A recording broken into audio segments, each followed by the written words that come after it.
السلام عليكم ورحمة الله وبركاته.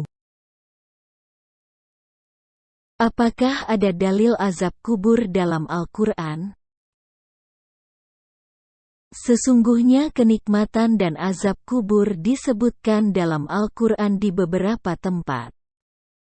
Allah Subhanahu wa Ta'ala berfirman, "Alangkah dahsyatnya sekiranya kamu melihat di waktu orang-orang yang zalim berada dalam tekanan sakratul maut, sedang para malaikat memukul dengan tangannya, sambil berkata, 'Keluarkanlah nyawamu, di hari ini kamu dibalas dengan siksa yang sangat menghinakan, karena kamu selalu mengatakan terhadap Allah perkataan yang tidak benar. Dan, karena kamu selalu menyombongkan diri terhadap ayat-ayat-Nya.'" Quran Surat Al-An'am ayat 93.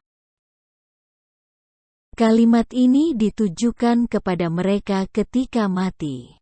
Malaikat memberitahukan, mereka sangat benar, bahwa ketika itu orang-orang zalim diazab dengan azab yang menghinakan. Andai azab itu ditunda hingga dunia kiamat, maka tidak mungkin dikatakan kepada mereka, di hari ini kamu dibalas. Allah Subhanahu wa Ta'ala berfirman, dalam ayat yang lain, "Maka Allah memeliharanya dari kejahatan tipu daya mereka, dan Firaun beserta kaumnya dikepung oleh azab yang amat buruk. Kepada mereka dinampakkan neraka pada pagi dan petang, dan pada hari terjadinya kiamat. Dikatakan kepada malaikat, masukkanlah Fir'aun dan kaumnya ke dalam azab yang sangat keras." Quran Surat Ghafir ayat 45-46. Maksudnya, dinampakkan kepada mereka neraka pagi dan petang sebelum hari berbangkit. Allah Subhanahu wa Ta'ala berfirman dalam ayat yang lain,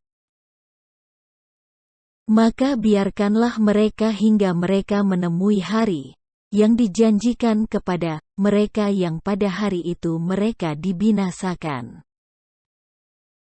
yaitu hari ketika tidak berguna bagi mereka sedikit pun tipu daya mereka dan mereka tidak ditolong. Dan sesungguhnya untuk orang-orang yang zalim ada azab selain daripada itu. Tetapi kebanyakan mereka tidak mengetahui."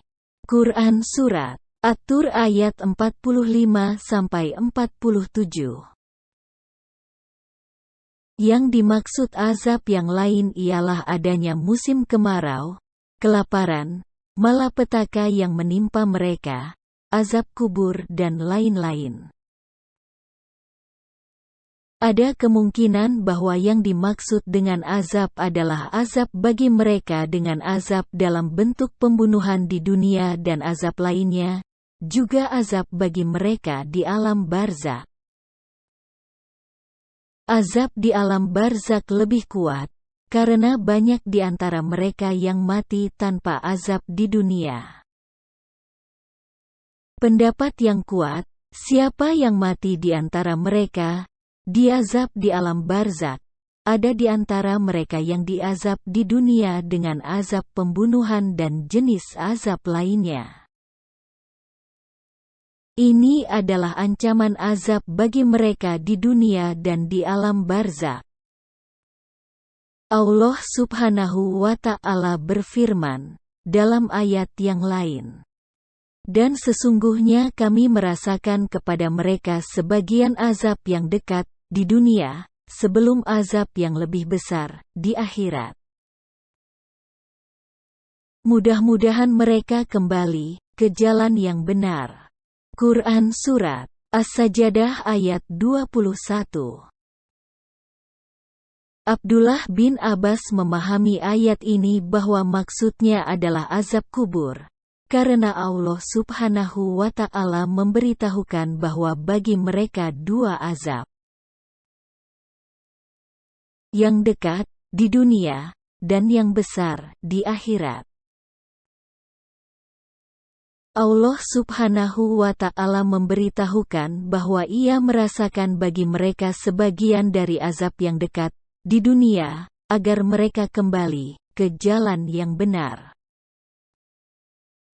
Ini menunjukkan bahwa masih tersisa azab lain dari azab yang dekat di dunia, yang akan ditimpakan bagi mereka setelah azab di dunia.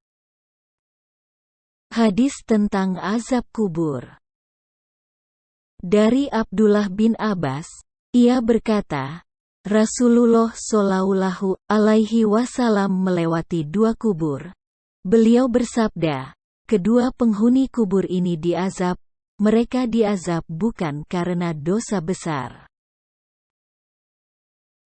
Salah satu dari mereka tidak menutup ketika buang air kecil. Salah satu dari mereka berjalan membawa ucapan orang lain, gosip. Kemudian Rasulullah Shallallahu Alaihi Wasallam mengambil satu pelepah kurma yang basah, lalu membaginya menjadi dua bagian, kemudian menanamkan dua bagian tersebut ke kedua makam itu. Para sahabat bertanya, "Wahai Rasulullah, mengapa engkau melakukan ini?" Rasulullah Shallallahu Alaihi Wasallam menjawab, semoga azab keduanya diringankan selama pelepah kurma ini basah. Hadis riwayat Al-Bukhari dan Muslim. Dalam hadis lain disebutkan, apabila salah seorang kamu selesai dari tasyahud akhir, maka mohonkanlah perlindungan kepada Allah dari 4 perkara. Dari azab jahanam, dari azab kubur, dari azab hidup dan mati dan dari azab Al-Masih Dajjal. Hadis riwayat Ibnu Majah. Dalam hadis lain disebutkan, dari Abu Ayyub, ia berkata, Rasulullah Shallallahu Alaihi Wasallam keluar ketika matahari telah tenggelam.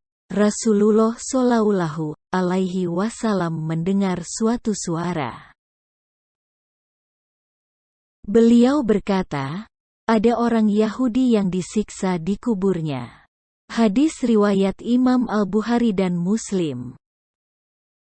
Dalam hadis lain disebutkan, dari Aisyah, ia berkata, dua orang perempuan tua Yahudi kota Madinah menemui Aisyah seraya berkata, sesungguhnya penghuni kubur diazab di dalam kubur mereka, maka saya mendustakan mereka, saya tidak nyaman untuk mempercayai mereka. Lalu kedua orang itu pergi. Kemudian Rasulullah datang, lalu saya berkata kepada Rasulullah, wahai Rasulullah, sesungguhnya ada dua orang perempuan Yahudi, saya sebutkan hal itu kepada Rasulullah. Beliau bersabda, kedua perempuan Yahudi itu benar, penghuni kubur diazab di dalam kubur, azab mereka dapat didengar semua hewan. Saya tidak pernah melihat Rasulullah Shallallahu Alaihi Wasallam selesai salat melainkan memohon perlindungan dari azab kubur. Hadis riwayat Al-Bukhari dan Muslim.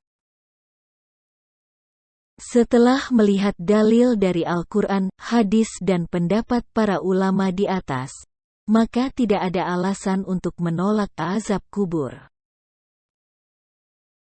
Karena azab kubur adalah masalah yang disepakati para ulama Ahlus Sunnah wal Jamaah. Semoga bisa dipahami. Wallahu ta'ala a'lam. Wassalamualaikum